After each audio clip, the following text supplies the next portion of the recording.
कर्पूरगौरं करुणावतारं संसारसारं भुजगेन्द्रहारं सदा वसन्तं हृदयारविन्दे भवं भवानी सहितं नमामि।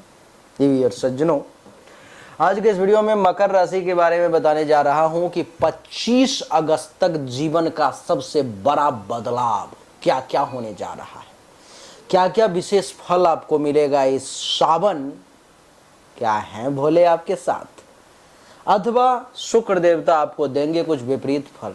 कितना अच्छा कितना बुरा होगा, इसी विषय पर मैं चर्चा करेंगे, क्योंकि 25 अगस्त तक शुक्र देवता आपके कुंडली के अष्टम भाव में विराजमान है। सिंह राशि में, सिंह राशि में अष्टम भाव में विराजमान होने के कारण देवी और सज्जनों, और दृष्टि यहाँ से पड़ेगी इनकी कुंडली के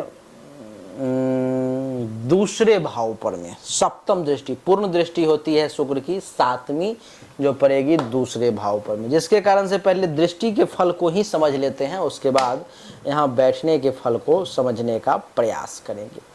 दूसरे भाव पर जो शुक्र की दृष्टि पड़ रही है, इसमें सबसे पहले आपके धन में वृद्धि का योग ये बना रहे हैं, क्योंकि दूसरा भाव आपके धन का होता है, तो धन की वृद्धि का शुक्र देवता विशेष योग बना रहे हैं।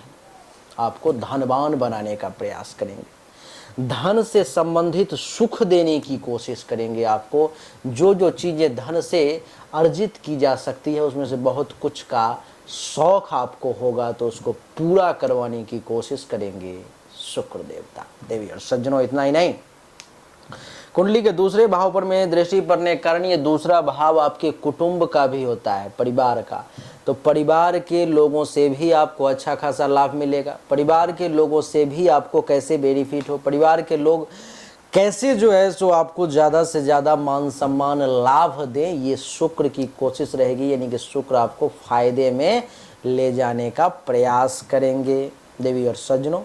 इतना ही नहीं, दूसरे भाव पर दृष्टि पड़ने के कारण इस समय में जो आपके पास जमा पूंजी है, सिर्फ उसका उपभोग आप नहीं करेंगे, धनार्जन करने का भी योग बनेगा। क्या करने का? धन का अर्जन, अर्थात धनार्जन। यानी कि आपको इस समय में धन कैसे प्राप्त होगा, आपको इस समय में धन की व्यवस्था जो है, सो धन के स्रोत, आय के स्रोत कैसे बनेंगे, इसके लिए भी शुक्र देवता आपको प्रेरित करेंगे। देवी और सज्जनों, आपकी जानकारी के लिए बता दूं कि कुंडली के अष्टम भाव में शुक्र के बैठने के कारण और दूसरे भाव पर दृष्टि पड़ने के कारण ये आपको परिश्रमी बनाएंगे। काम चोर आप नहीं रहेंगे, कर्म से भागने वाला व्यक्ति नहीं, परिश्रमी, गौर परिश्रमी, ऐसा आपको ये बनाएंगे। परिश्रम के बल पर, कर्म के बदौलत कुछ भी हासिल करने का भाव, इच्छा आपके मन में जागृत होगा। साथ ही साथ ये आपको भोग विलास करने के लिए भी उत्साहित करेंगे। आपको भोग कैसे करें, विलासता कैसे करें, चीज़ों को भोगे कैसे, उसका उपयोग कैसे करें, अपने ऊपर में यूटिलाइज कैसे करें, इसमें आपको ये खूब जो है सो आपके मन में ऐसे भाव उत्पन्न करेंगे। कुंडली के अष्टम भाव में बैठे हुए हैं देवी और सज्जनों, तो आठवां भाव विदेश का होता है। ऐसा इस समय में संभव है कि आप अपने जन्म धरती को छोड़ करके, अथवा आप जिस जगह पर रह रहे हो उस जगह को छोड़ करके कहीं दूसरी जगह जाने का आप प्लानिंग इस समय में कर सकते हो। आपके मन में ये भाव उत्पन्न हो सकता है कि दिल्ली में बहुत दिन रह लिया, आप मुंबई चलते हैं, मुंबई में बहुत दिन रह लिया, आप गोवा चलते हैं, गोवा में बहुत दिन रह लिया, आप शिमला चलते हैं। इस प्रकार का भाव जो है सो आपके मन में आ सकता है। यानी कि जन्मभूमि से अथवा जहाँ पर अभी आप हो वहाँ से दूर जाने का इच्छा मन में जागृत हो सकता है। अष्टम भाव में है तो आपके मन में दया की भावना, करुणा की भावना थोड़ी सी कम हो सकती है। इस समय में आपका हृदय, आपका मन थोड़ा सा कठोर हो सकता है। हृदय को कठोर ना होने दें ज़्यादा। हाँ, वक्त जब आता है, ज़रूरत जब पड़ती है, तो कुछ कड़े फैसले भी करने पड़ते हैं, हृदय को कठोर भी करना पड़ता है। लेकिन हृदय को ऐसा बनाए जो किसी के दुख को देख करके दुखी होना चाहिए, किसी के सुख को देख करके सुखी होना चाहिए। ऐसा नहीं कि किसी के दुख को देख करके सुख हो रहा है और किसी के सुख को देख करके मन में दुख का भाव उत्पन्न हो रहा है, ऐसा ना बनाएं देवी और सज्जनों। आपकी जानकारी के लिए बता दूं कि कुंडली के अष्टम भाव में बैठने के कारण कुछ हेल्थ वाइज इशू भी मकर राशि वाले जातक को परेशान करेगी। तबीयत वगैरह थोड़ा सा आपका खराब हो सकता है इस समय में। गुस्सा पर में काबू करने का प्रयास करना है। क्रोध जो है सो कम से कम आए, गुस्सा कम से कम आए, इस बात का विशेष ध्यान रखना है। ज्योतिष विद्या की तरफ आपकी रुचि जो है सो जागृत हो गई इस समय में। जैसे कि आपके मन में ज्योतिष विद्या की तरफ रुचि है, इसीलिए आप इस वीडियो को देख रहे हो। तो ज्योतिष का वीडियो को देखना अथवा ज्योतिष के ज्ञान को अर्जन करना, पढ़ना इत्यादि कुछ भी ज्योतिष के बारे में चीज़ों को समझने का इच्छा, समझने की भाव आपके मन में आ सकती है, उसमें इंटरेस्ट आपका जागृत हो सकता है इस समय में। इस समय में आप मनस्वी कहलाएंगे और कुछ बातें ऐसी होंगी जिससे आपका मन थोड़ा सा दुखी भी हो सकता है। गुप्त रोग जिस किसी भी व्यक्ति को है, पेशाब के रास्ते से संबंधित परेशानी अथवा किसी भी गुप्त अंग से संबंधित, तो थोड़ा सा आप सावधान हो जाएं, थोड़ा सा उसको विशेष महत्व दें, थोड़ा सा उसका विशेष केयर करें तो ज़्यादा अच्छा रहेगा। और आपकी जानकारी के लिए बता दूं कि कुंडली के अष्टम भाव में शुक्र के बैठने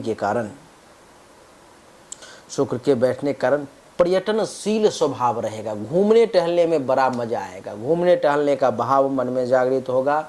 और एक जो बुरी चीज़ें मुझे दिखाई दे रही है कि आपको अपने जीवन साथी के अलावा, अपने जीवन संगनी अथवा संगी के अलावा किसी दूसरे पराये पर स्त्री अथवा पुरुष के साथ आपका संबंध बन सकता है, कहीं अफेयर शुरू हो सकता है, आकर्षण हो सकता है।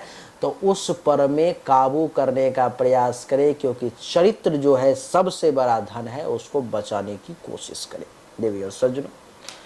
कुंडली के दसम भाव का मालिक है शुक्र, जो कुंडली के अष्टम में आ गया है, यानी कि पिता आपके अष्टम में आ गए। पिता का विशेष ध्यान रखें, पिता के ऊपर में थोड़ा सा संकट, थोड़ी सी परेशानी दिखाई दे रही है, पिता का विशेष ध्यान रखें। और पिता का ही नहीं, अगर विवाहित हैं और संतान है तो संतान को भी अष्टम में डाल दिया, यानी कि पिता और पुत्र दोनों का आप विशेष ध्यान रखें।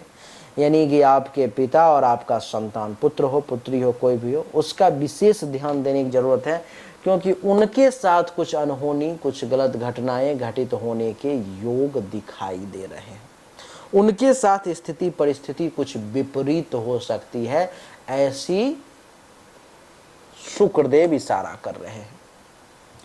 कर्म करेंगे, काम धंधा करेंगे, उसमें कुछ रुकावट परेशानी भी आएगी। ऐसे लोगों को जो अपने जन्म धरती पर में है उनको ज़्यादा आएगी, जो जन्म धरती से दूर है, अपने गांव अपने शहर से दूर हैं, उनको थोड़ा कम आएगा। तो देवी और सज्जनों, यही थी मकर राशि वालों की राशि फल, जिसमें हमने कुछ अच्छा कुछ बुरा दोनों बताने का प्रयास किया है। कुछ लोग कहते हैं कि गुरुदेव अच्छा वाला रिजल्ट हमें नहीं मिलता, बुरा वाला जरूर मिल जाता है। अगर आपके साथ भी ऐसा होता है तो आपको ज़रूरत है अपने हस्तरेखा की जांच करवाने की, आपको ज़रूरत है अपने जन्म कुंडली की जांच करवाने की। अगर आप करवाना चाहते हैं तो सामने व्हाट्सएप नंबर है 7062757996। उस नंबर पर मैं आपको जन्म तारीख, जन्म समय, जन्म स्थान, दोनों हाथ के हथेली का फोटो अवश्य भेजें, आपको सही और एक्यूरेट जानकारी प्राप्त होगी। अगर आप मुझसे जानना चाहते हैं तो, नहीं तो कहीं और दिखाना चाहते हैं, विश्वास जहां हो आप जरूर दिखा के जानकारी लें। अच्छा लगा तो वीडियो को लाइक करें, शेयर करें, चैनल को सब्सक्राइब करके इसके बेल आइकन के बटन को दबा दें। एक बार फिर से आप सभी का बहुत बहुत धन्यवाद। Thank you so much. जय हिंद, वंदे मातरम। बोलिए राधे राधे, राम।